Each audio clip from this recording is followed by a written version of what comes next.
hallo mense, ek is Koos van die Groot Karoo. Want toe ons nog kinders was, toe kom daar eendag 'n ou by ons op die plaas aan, ou Pipies Pieterse. Maar nou, soos dit op die platteland gaan, almal weet alles van mekaar af. Jy weet vir hulle af, hulle weet vir jou af.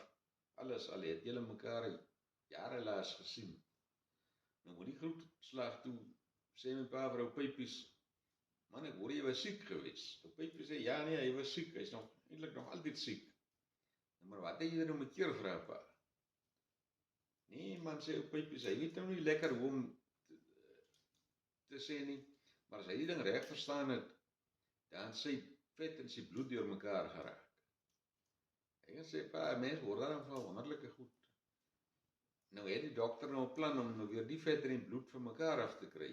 Ja, sê ou Pipies, hy het hom vir 'n klomp pille gegee om te vreet, en dan mag hy nie vet vleis eet nie, hy mag eintlik glad nie vleis eet.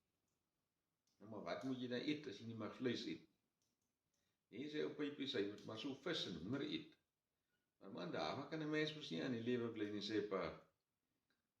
Die dokters, hulle soek ook altyd die fout op die verkeerde plek. Nou ja, toe die woord cholesterol nou later mode raak, toe weet ek wat Pipies my keer het.